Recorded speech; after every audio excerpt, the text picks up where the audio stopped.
Good evening, ladies and gentlemen. How are y'all doing? It's Kenshin, and today we're going to be talking about what is quite possibly my most anticipated album of 2015. Today we'll be discussing the Trans-Siberian Orchestra's first album in 6 years since 2009's Night Castle. We'll be talking about Letters from the Labyrinth, a direct sequel to Night Castle. Now, I love the Trans-Siberian Orchestra. They're a band with many identities and many faces, as it were. Lots of different fans come to them for different reasons. You have many people who love TSO because they loved the band that came before them, that being Savatage, the mighty Savatage. Fantastic band. Hall of the Mountain King, Dead Winter Dead, Gutter Ballet. God, you can't go wrong with anything Savatage. So you have people who are fans of TSO as they progressed from Savatage. You have most people who know them for their Christmas music. Classics like Christmas Eve Sarajevo 1224, Wizards in Winter, Queen of the Winter Night, Oh Holy Night, all the ones that people know. Even if Sarajevo was originally a Savatage song. Shh. No, it's cool. I like that they sort of brought over what they were beforehand. And then you also do see TSO has non-Christmas material, and a lot of casual fans don't know that, but they have now 3 non-Christmas related albums, those being Beethoven's Last Night, The Night Castle, and now Letters from the Labyrinth. Again, I am a huge fanboy. I have seen them live every year since 2008. And we are here now in 2015, and I am super, super excited to see them once more when they come to my hometown of Buffalo. I've had this shirt since I saw them in 2010. It's just the Night Castle shirt with Erasmus on it and everything. I love it. It's a great shirt. I love getting into the spirit around this time of year.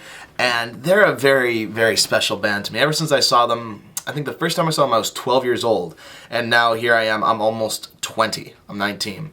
And I love their live shows. I love the music. The symphonic metal is powerful and beautiful. The Christmas message is beautiful and just so passionately delivered, whatever album they may be doing. Because for the longest time, TSO's first half of the show, they would split the show into 2 halves. The first half would be the Christmas half. The second would be the new material, fun material, stuff that was cool to play live. And typically the first half was a rendition of Christmas Eve and other stories. Now, as of 2012, they started changing that up and doing some of the other Christmas albums like Lost Christmas Eve, Christmas Attic, etc. And this year they're doing Ghosts of Christmas Eve, which was originally a TV special that aired as, a sort of charity kind of thing, and it blew up in popularity. Now they're translating that into a live performance, which is sort of a best of TSO, which will be excellent to see. I have loved them ever since I was a kid. My parents were huge fans, always playing their CDs in the car, and it was so amazing to get to see them the first time and every time since. Now, before I get into talking about Letters from the Labyrinth, I gotta mention still why they're such a very important band to me. I'll put a time code down in the description if you want to skip my story, but I think it's pretty important because it's why TSO is big to me. Aside from the fact that I love their music, love their live show, love the power of the metal, love the Christmas message, and I love all that, there's an added depth to this. As some of you may know, I lost my father on December the 25th, 2012. We had tickets to see the TSO about 2 or 3 days from then. And unfortunately, it was something that wouldn't work out due to what had just happened. And that was a shame because it was a huge family thing for me and my mom and my dad. We'd make a day of it, we'd go get dinner afterwards at this fantastic Italian joint in Cheektowaga, and it was such a fond Christmas memory and tradition to do every year. And unfortunately, we were unable to go that year. And TSO tickets are not cheap, and obviously I wouldn't expect them to be because if you've ever seen the show or seen an ad for it, it is a brilliantly extravagant show. There is just so much going on, from the performance, to the lights, to the lasers, to the music, to the pyro, to the screens. There's just so much going on, and it's a massive effort to put on. So I understand completely why the tickets are of the price nature that they are, because it's not an easy show to do. And because we were unable to make it due to these circumstances, we wanted to see if perhaps we could get the money back for the tickets, because it's not like we didn't want to go or whatever. That was the day of one of Dad's wakes, because it was a 2-day Waker funeral. I don't remember specifically, but I knew because of the events we were unable to make it, which was a damn shame. Originally, we tried to see if we could get in touch with the credit card company, see if we could get the money back. Originally said, yeah, absolutely, totally can. And then we heard nothing back. Mom tried to call again. They says, never mind, we can't talk to you anymore because this account has been closed. Bye. So that was out the window. Mom tried to call the First Niagara Center, the box office there. They said, yeah, sure, we could do that. And then heard nothing. Called back a little bit. They says, oh, well, I don't know who told you that you could get your money refunded, because that's not the case. Bye. It was like, well, damn. And my mom did some looking around and said, well, maybe we could try and contact the band directly. And we're thinking, okay, yeah, why not? Probably not going to work. And Mom said, hey, you know what, we'll try this. And if it doesn't work, we probably won't go see them again. And I'm like, wow, okay, ouch, because I love the TSO and I really want to see them again. So we found a mailing address, fired over the info, didn't hear anything for a while, and we kind of forgot about it. Then one day, on our door came a large sealed envelope package. Within that was a full refund for all of our tickets, and the crux of this story that makes everything worthwhile to me and personally makes Trans-Siberian Orchestra stand out to me from any band that I've ever seen. Included with the refund was this tour booklet, large tour booklet, from the 2012 winter tour. And this isn't just, that's not all of it. Of course, there is beautiful photography of the live show in here. Of course, there's the story of the Lost Christmas Eve, to read along and stuff. This is a beautifully made book with, just utterly fantastic art. I couldn't even fit it all into one thing here. It's so wonderful. But there is something to it that really ties this together for me, that shows the extra effort that was put forth by the TSO in this case. There is a sort of cast page of all of the musicians. Folks like Chris Caffery, Kayla Reeves, Joel Hoekstra, Jeff Plate, so on. And it's awesome because a majority of the musicians signed this book, all next to their names. You see you have Chris Caffery's signature over here, Kayla Reeves over there, Roddy Chong, their fantastic violinist. All of a great majority of the players for the Trans-Siberian Orchestra, whether they be the metal side of it or the orchestra side of it, signed this book. And that, to me, is an absolute game changer for me. The fact that they took the time to do this, that's why this booklet will be forever priceless to me. It was like being able to see the show without seeing the show, if you will, And then, of course, as luck would have it, the next year, they still did Lost Christmas Eve, so I still got to see the show the following year. And then the year after that, they did Christmas Attic, and now here we are, 2015, ready to do Ghosts of Christmas Eve. But this was a measure taken by the band that they absolutely did not have to do. Even just sending us this would have been great, but the fact that it was signed by so many of these amazing musicians, these guys that, I look up to when I see them, because I'm like, man, I wish I could be a rock star, especially folks like Chris Caffery, always just shredding it up. It was, or David or Joel, it was just like, so cool. And just all that, Jeff played their amazing drummer. To me, it's super special and super wonderful. And I could never thank the band enough for what they did. It's powerful to me. And so now, ever since I've seen them after losing my dad, because I know he was the one who really introduced me to TSO, it's been always a very powerful, very emotional experience. Beyond the fact that I love the music and love the show, there's a lot to it because Dad loved it too. And that's why I'm always so excited to go and have a great time. And that's why I'm forever in the band's debt for doing this, because that really set something, that really showed.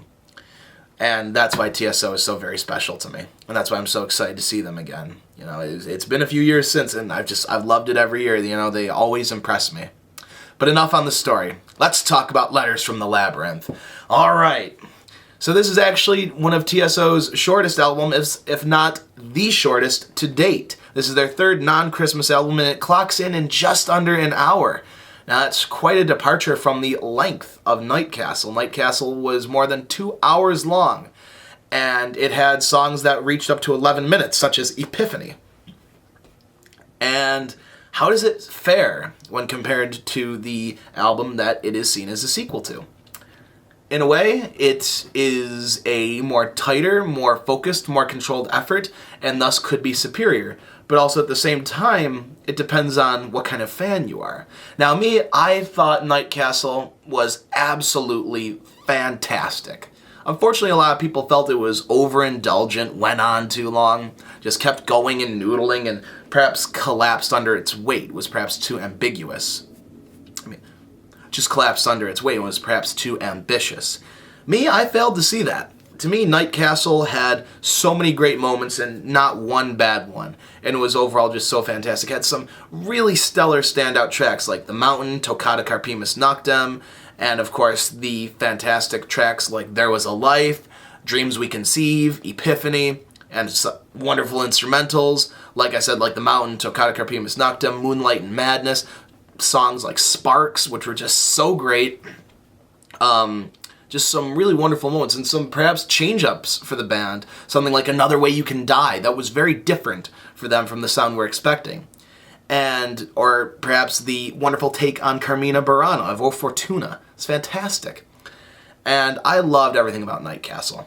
So going into Letters from the Labyrinth, I was expecting something comparable to it. Now the longest song on Letters from the Labyrinth doesn't even come close to being what is the longest song on Night Castle.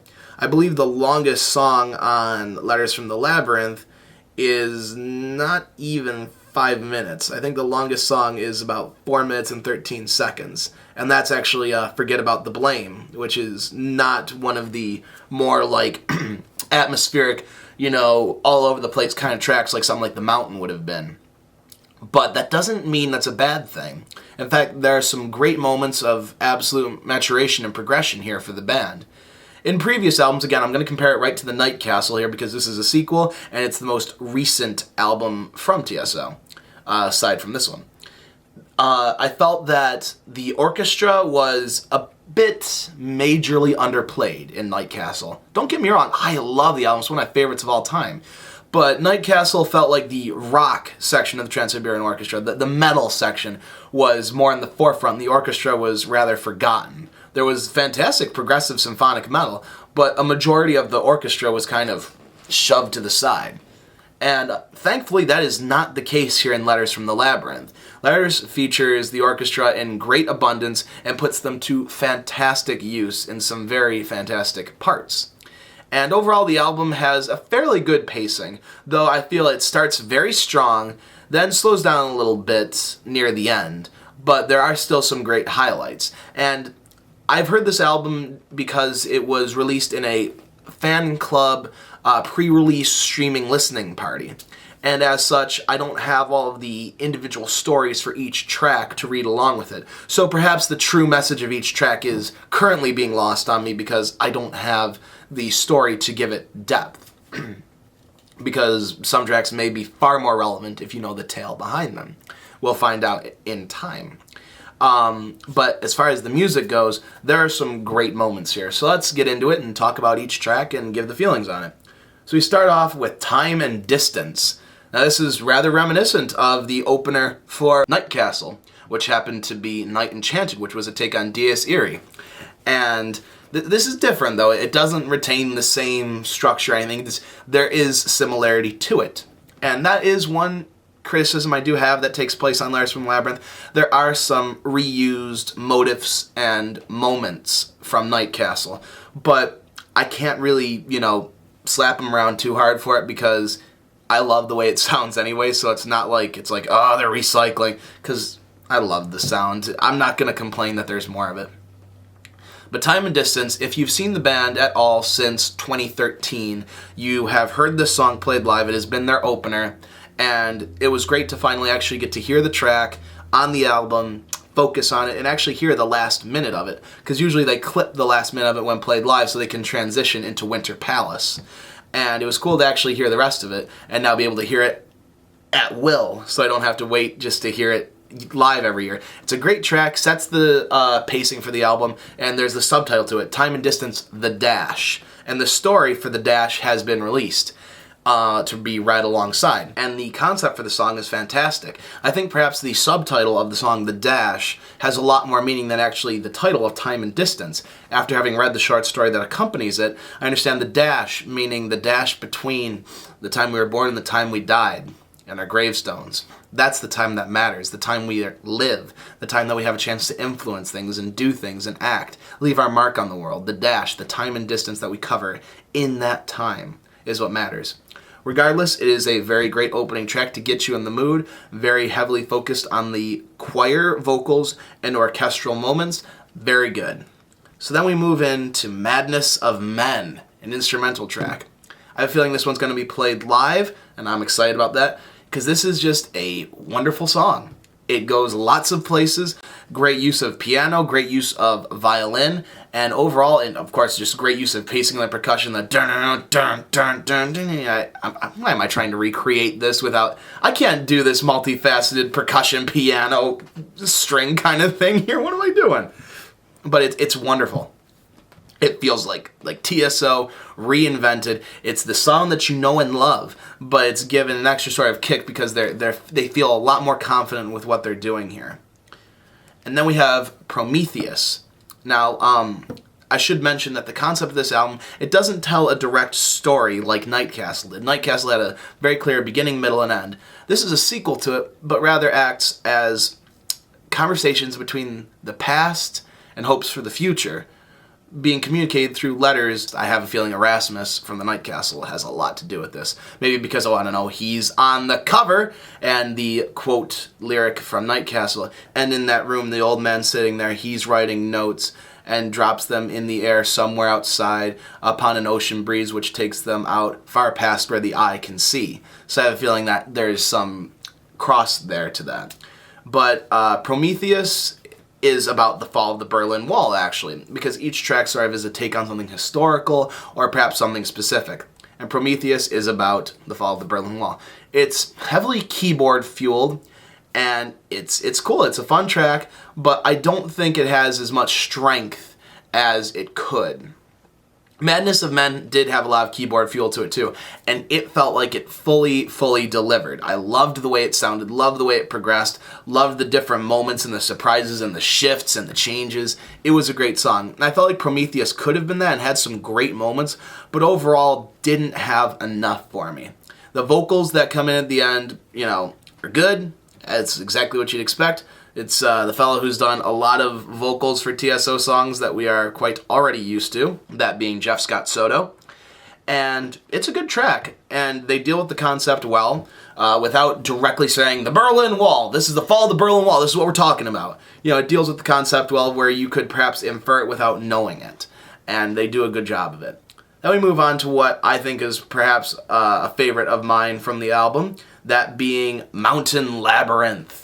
The Mountain was one of my favorite tracks from Night Castle, and of course, that's also perhaps because it was a repurposed Sabotage song, originally being Prelude to Madness, which took place right before Hall of the Mountain King. It's funny because a lot of my favorite TSO tracks were repurposed from Sabotage, like Mozart in Memories, originally being Mozart in Madness from Dead Winter Dead by Sabotage. So I was expecting something perhaps akin to the mountain in this because it was the Mountain Labyrinth, and it begins with this sound that it sounds this big old gothic sort of sounding kind of feeling thing. I'm like, oh boy, here we go. I was getting really excited, and it didn't happen the way I thought it did, but it was a wonderful surprise because, as it turned out, this was TSO's take on one of my favorite pieces of classical music, The Night on Bald Mountain. And I was fantastically impressed with how this song turned out. At first, I didn't recognize it until it got to the da-na-na-na-na-na-na-na. But when it did, I was like, oh, yeah! Because I love that track, that song. I first heard it in Fantasia with the Night on Bald Mountain sequence with, Chernabog, the massive demon. That's kind of why I love the song so much. So to hear TSO do a take on it, what more could I ask for? That's a fantastic song. And they do it so well. They add so much power to it, so much strength. And it's just great. And hearing the done in the TSO style, you know, this sort of repeated motif of that song is just, oh, it's wonderful. It's great. And then we continue on with King Uruk, which continues the sort of big, sort of impending gothic open sound. And it also delivers. And this one was not a pre-written sort of track, if you will. Not that I'm saying they were, but Madness of Men was originally a Beethoven song, as was Prometheus. They were adaptations of that, similar to how Fur Elise was, and similar to Flight of the Bumblebee, and The Mountain, so on and so forth. Mountain Labyrinth being, I don't know how to say the guy's name who did Night on Bald Mountain, I'm sorry. But King Uruk, which is also an instrumental, is, you know, an actual original creation with feelings of the classical master's work, of course. And again, this has a great, spacious, gothic feel to it. This is what I wanted. It's just got great moments going to great... it's a great soundscape. And it's really, really cool. I love the atmosphere as it builds and builds and then happens. It's great. I love that track as well. Now, Prince Igor, we got the royalty section here. This one, I didn't quite know what to expect. It didn't have the same opening that King Uruk did, where as King Uruk had this very powerful low string section, you know, but what I liked about Prince Igor was that it showed quite a bit of prog tendency with the use of the keyboards partway through. I know TSO does frequently make use of keyboards, but this reminded me a lot of, if any of you serious prog fans are out there, if you're a fan of Arion. I love Arion. Arion's like the ultimate prog project there is. And there were moments on Prince Igor that reminded me of some Arion tracks and some usage of Arion keyboards, and it was great. If you listen to it, you'll know what I mean, and it's great. It continues. These three songs are all just really good, and I mean, I don't mean to count Prometheus out. I love this first half of the album. I love Time and Distance. I love Madness of Men. Prometheus, it is a really good track, but I sort of was a little bit disappointed by it, hoping it could have gone to more places, but I still thought it was great. Mountain Labyrinth was great.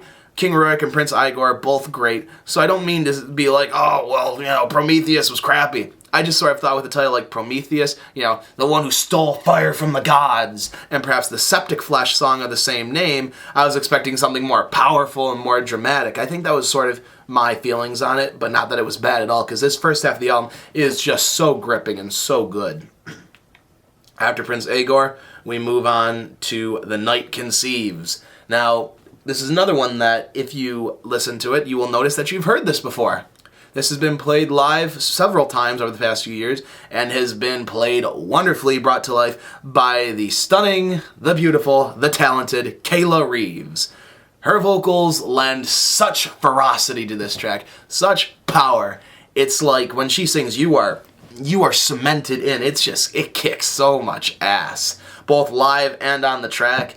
She's got command of it. And it's interesting because there are some really powerful female vocal moments on this, because there's a bonus track featuring Lizzie Hale of Hailstorm, which I love Hailstorm, and I love Lizzie Hale. So I think it's great that the females are getting more of a chance to show their talents in this album as well, because I think that was perhaps one of the complaints of Night Castle, because I'm pretty sure practically all of it was all male vocals, which is good and all, but TSO shown that they could have some kick-ass female vocalists, which of course, if you've heard them play Queen of the Winter Night, you'd know.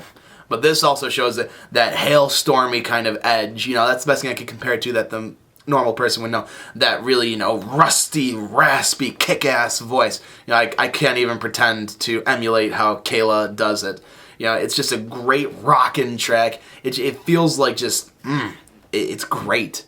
You know, there's not much to say more on that than you need to hear it. You know, it's got, again, great motif. TSO is great on building a sort of repeated motif for their songs, whether it be in the guitar orchestra ones, but this, you know,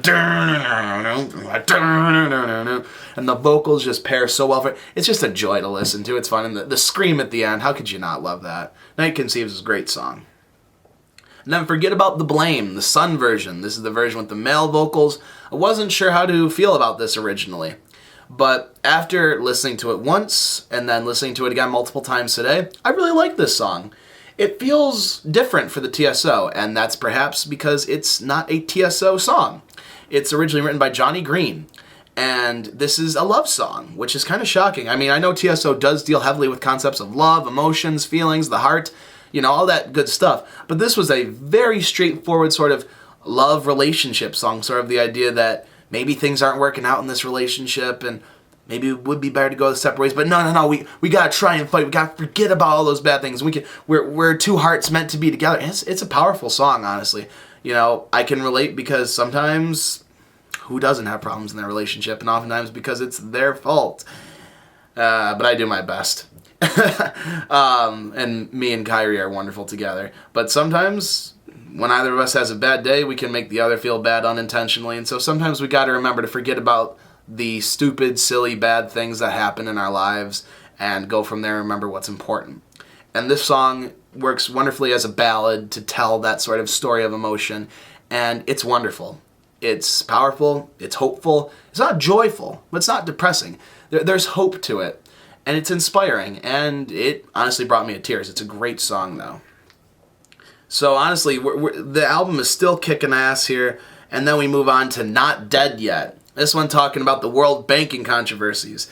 And I love this song. Again, this is a great song, reminding me of perhaps some jazzy funk kind of thing, with vocals being done by our friend Russell Allen. And it's great. It begins with this nice little bass lead in, and it feels just so jazzy and funky and rocky, and it's great. And it's fun. It's got this build-up rhythm meter to it, just going. It's fun to jam out to. It's great. But one thing that I gotta give him a little slap around for is the reuse of a motif from Another Way You Can Die. In the latter half of Another Way You Can Die, there's a moment where the instruments go to this then the keyboard does come in, it builds up a tension and pursuit in the album, in the song, because that is the moment where the main character is actually in the jungles of Vietnam, so it works. And here I hear the motif used again, and it doesn't work in the same way, because, you know, he says, "Let the clocks roll on, 'cause I'm not dead yet." It's a little more up-tempo from what's used in Another Way You Can Die, but it still is clearly the same thing, and I feel like if this were any other band, I'd be like, "You!" But because it's TSO and they actually did take it in a different direction, they didn't just dwell within it and say, "All right, job's done, let's go home." They took it in another direction, and they really made it work. I was glad to hear that. You know, they also used some moments that reminded me of the end of Mozart and Memories, the you know, again, I mean, then again, music, when you're trying to be progressive and different and trying to forge your own sounds, it's tough. So I can't really give them blame for going back and taking some stuff that they know and perhaps repurposing it, because they do use it to good effect. I do have to say that. But overall, this is a really good song. It's lots of fun, and I feel like it pairs well with Madness of Men, just because I feel like the themes work. You know, Madness of Men doesn't need an explanation. This, you know, sort of does. Just say it's about banking controversies and Wall Street and stuff, but you could probably pick that up from the song. And I feel like they go together really well, because when I think of the Madness of Men, I think of two things. I think of warfare. I think of three things: warfare, politics, and money and banking. So I feel like it goes well together. And then after that, like I said, the first 9 tracks of the album, this is a 15-track album, so more than the first half of the album is fantastic. But then we get to a few songs that left me a little confused, if you will. Not that they were bad, but you had such fantastic energy rolling on this album, especially with the Not Dead Yet. You know, it felt almost, like I said, it felt like Money, perhaps, to sort of take on Floyd's Money. It was sort of It wasn't like it all, don't get me wrong, but it elicited the thoughts of it, because it had to deal with the concept, and it sort of had that sort of jamming, fun, bassy pace to it. I have a feeling that was used as inspiration. But then you hit Past Tomorrow, and the following tracks, Past Tomorrow, Stay, and Not the Same, were all female-fronted with the vocals. And, of course, they sound fantastic. There is not a bad vocalist on this album, or in the TSO, male or female. They all are just, they slay it. But these couple of tracks sort of left me a little bit scratching my head. Maybe because I still need to read the story with it once it's officially released on Friday, and it'll mean more. But you had such a fantastic energy going with Not Dead Yet, and all of a sudden it feels like it just screeched to a halt with this next song that is Past Tomorrow. It is a very creepy song, honestly. It's very haunting, very dark, and I feel like these three songs, this suite, if you will, it deals with all of a similar nature of childhood, and perhaps the loss of it, whether you lose it as you grow old, whether you lose it because you had it beat out of you, or whether you had to change and shed that skin. It deals with the fact that that's a terrifying concept, that we come into this world with boundless imagination, enthusiasm, and happiness, and we sort of are drawn into this land of darkness where things are not always happy and good, and you gotta face reality and how scary truly reality can be.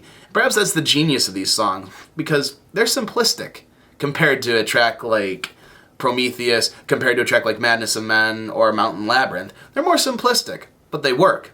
But at the same time, I was like, okay, this pacing is just really weird.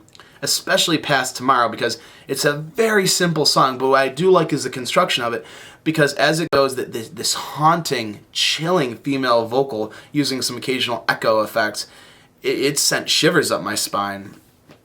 But occasionally, as it came back to the sort of repeated chorus of it, each time more elements of the orchestra were added. And it was nice because it started, like the right ear, then the left ear, and then the center channel, and there were string elements, and until in the end where it built to a full song. But goodness, it's a very haunting song. It's very beautiful. And perhaps one could say it's the interpretation of what the scary adult world could look like to a child, or perhaps the inner child feeling things looking back. The past tomorrow, which you can't get back. And I don't know, it's a good song, don't get me wrong, there's no bad songs on this album, but perhaps I was questioning its usage here, like, you had such a great energy rolling, but that kind of like, put a, sledgehammer right down on it, but perhaps that was needed, because these three tracks that build up to Who I Am, which is the final vocal track on the album, do make that release of energy there very worthwhile. Because when I heard Who I Am as a single, I thought it was alright, but on the album, it's like, it's so good. So Past Tomorrow is a good song. But, I do question its usage and placement. I feel like it was too much of a quick transition from some jazzy, funky, just going song to this. But overall, it was a very powerful, very chilling song that has quite the message. After that, we have Stay, which is actually the one and only Sabotage repurpose on this album. And again, it deals with the same motive and is of a similar feeling nature of the previous song, Past Tomorrow, the idea of childhood. And this adds a dark fantasy feeling thing to it, the idea of pursuing Ozbound. And I don't know, it's not the same vocalist, but it's still a female vocalist. It doesn't utilize the same haunting effects that was used on it. The Past Tomorrow was done by Jennifer Sella. Stay was done by Adrienne Warren. And Not the Same was done, once again, by Kayla Reeves. And it's interesting, Stay was originally done by a male vocalist. And in the case, I feel like the female vocalist perhaps does outperform the male vocalist from Sabotage. No, just kidding. They're equally matched. I wouldn't say that because I know Sabotage is legendary and no one can compare to any vocalist from Sabotage, I know. But honestly, it adds a new life and new depth to the song. But it does continue on the same motive from Past Tomorrows. And it feels a little bit more haunting. But it does feel sort of a similar haunting vibe, but it gradually ratchets up, whereas Past Tomorrows feels like sort of caught in this fog of darkness, of fear, and, creeped out. This is sort of perhaps now, instead of being this very dark void, now ramping up the action a little bit. And then you go into Not the Same, which is far more simple, actually, than either Stay or Past Tomorrow. And I'd read that it had to do with the concept of bullying and how that could change someone, but I didn't hear that or feel that in the lyrics or delivery at all. It seemed a far more hopeful song. Perhaps the story will reveal more once it's released, but as far as it goes, it almost seemed a more positive song than anything. But by this time, you're mellowed out into this very, forlorn feeling, creepy, ethereal kind of feel. Because these three tracks, especially Past Tomorrow, feel very ethereal, very ghost-like, some more than others. But then you hit Who I Am, which they opened with in 2011.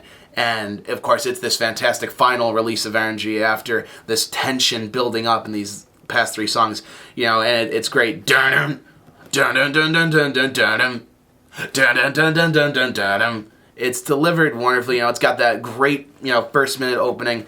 And the choir moments on it are great, much like Night Enchanted, much like Time and Distance, delivered wonderfully. And it's got a great beat, you know, all these days before me, all these days that lay behind. You know, it's just going and it builds up great usage of panning back and forth between the left and right channels, and great pacing as it builds. You know, it starts off a little bit slower and then up and down a little bit. You know, I know, I see, do you understand the cost in years? I don't know the exact lyrics, but you know, because I don't have the reference for it yet. Soon. But from what I hear, and then by the end, it's just building into this.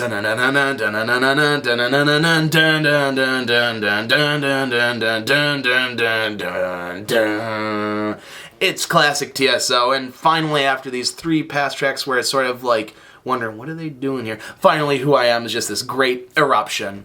Then Lullaby Night is a beautiful instrumental that once again showcases TSO's fantastic ability to craft a great song that feels fun to jam and listen to, but also has a wonderful emotional resonance. Then we have the bonus track, which is Forget About the Blame, the Moon version featuring Lizzie Hale. And this is the same track that we heard before, but this time with her vocals. And me loving Lizzie Hale, I feel she adds a great depth to the song. It has that really rustic kind of voice, that powerful thing. Yeah, I'd love to see some sort of sing-off between her and Kayla Reeves. That would be pretty badass, I'm not gonna lie. But it's great. It's a great closer to the album, and perhaps feels like it ties a concept together. She does a great job. The song is just as powerful, if not more, with her doing the vocals. And because it's the story of two people in a relationship, it's really beautiful, in fact, to see them each as a part of the story, where each person, their heart does beat the same. They both feel the Forget About the Blame. They both feel this way, and they both need to reconcile with each other. And again, it brings a tear to my eye. It's great. So overall, how does Letters from the Labyrinth fare with Kenshin? Overall, I really enjoyed it. The one criticism I had was I have two criticisms. There was a little bit of reuse of some motives from Night Castle, like I said, but my biggest one, which, you know, I've found moments to love here, was just the lack of some really rip-roaring, badass, momentous moments. I go back specifically to moments like The Mountain, or Toccata Carpimus Noctem from Night Castle. I loved those songs. Those were just crazy, shredding, atmospheric, had such tension to them before exploding. You know, Toccata just has the great build-up to it. Then, you know, I could go on. It's great. The Mountain has the great atmospheric, windy, thunderstorm build-up to the dun-dun-dun-dun-dun-dun-dun. Why am I trying to be the Trans-Siberian Orchestra over here? I'm one idiot in his computer room. But whatever the case may be, that was the one thing that I did bemoan the lack of, because there was no presence of these ripping, shredding tracks. But perhaps that wasn't needed here. And I feel like the album was of a perfect length. It wasn't too long. It wasn't too short. Whereas, you know, I could have said, oh, well, it didn't have any 11-minute songs like Epiphany. You know, I felt like those songs worked and stuff, and perhaps it was good that Night Castle had that, and this didn't need to be, as far as structure and presentation goes, didn't need to be Night Castle Part 2. Perhaps Night Castle was great on its own and was fantastic, and even though this was a sequel, it didn't need to have the same indulgence, it didn't need to have the same length, didn't need to have the same, you know, focus on everything, the same ambition. So maybe it didn't need that, and that's probably true, because a lot of people were perhaps turned off by that, I loved that, though. So, but overall, this album has a great length, just perfect. The pacing is great, except for those, you know, 3 or 4 tracks there where it's like, what are they doing here? But overall, there are some great moments on here. Unfortunately, none that really struck me, like The Mountain or Toccata, but there were moments I'm learning to absolutely love, like the transition on Madness of Men, like the realization of Bald Mountain on Mountain Labyrinth with the you know, these are tracks I can't wait to see live. I'm pretty sure we'll see Madness of Men played live. Pretty sure we'll see Mountain Labyrinth. I'd like to see King Uruk. I'd like to see Prince Igor. I'd like to see Prometheus. I'd like to see, I know we'll see Knight Conceives. I'd like to see Not Dead Yet. You know, I'd like to see this album played live. Damn it. I'm all over the place here. But overall, there's a lot of great tracks on here with a few that sort of left me wondering what was going on, but perhaps with reference, they will perhaps be more clear to me. Overall, this was an excellent album. Well worth the wait. Not as long and indulgent and noodly as people felt Night Castle was. And even though I missed those very long, very spanning, spreading songs, or the rip-roaring songs in there, I feel like what was here was done fantastically. The band has matured in their sound, and the orchestra has given a lot more time to shine, which is really something that's needed when your name is the Trans-Siberian Orchestra. They did a great job here. This album is fantastic. I loved it. Definitely go and check it out when it drops on November the 13th. Whether you get it digitally, whether you get a CD from it somewhere, whether you buy it at the show, whatever you do, though I'd recommend you get it before the show so you can know the music. Whatever you do, you definitely need to check out this album. If you're a TSO fan, whether you're a fan of the Christmas stuff, non-Christmas stuff, whether you like symphonic metal, you like symphonic rock, you like prog rock, you like prog metal, you definitely gotta check this out because this is another stellar album from the TSO. TSO has shown they can do just about anything. I mean, look at Vakken when they reunited with some other members of Sabotage and they had this 2-stage ordeal, perhaps one of the most expensive stage sets ever built in the history of metal, just to be used once. And it was amazing. So if they could pull that off, pulling off an album like this that was perhaps a little more clear, concise, and consistent than Night Castle, even though I have no complaints about Night Castle whatsoever, but perhaps this is an album that the more common listener would enjoy, because I think Night Castle is like the ultimate TSO fanboy album. This is a fantastic album. You need to pick this up, try this out, listen to it, see for yourself what you think. Let me know what you think, and we can discuss it. And I am very, very excited to see the TSO live once more this year in Buffalo. My name is Kenshin, and I'm peacing out. I'll see you guys later. Rock on.